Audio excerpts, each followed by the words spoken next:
Hi, I'm Dr. Bill Barker, the president of Southern Wesleyan University.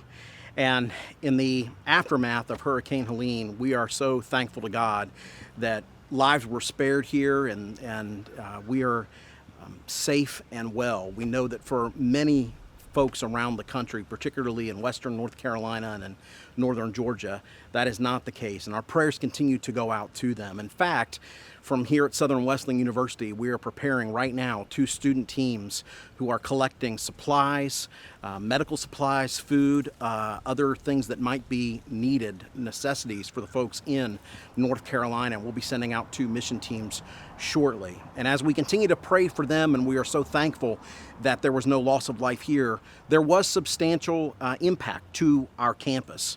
For example, right behind me is the historic Freedoms Hill Chapel.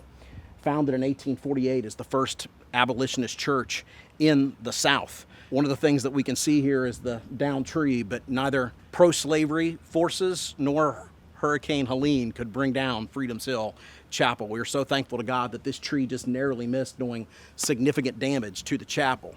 However, in other buildings across campus, we have significant water damage. We have railings that have come down, generators which have now failed to work. Dozens of trees which have come down, 24 large ones. So we're asking for your support.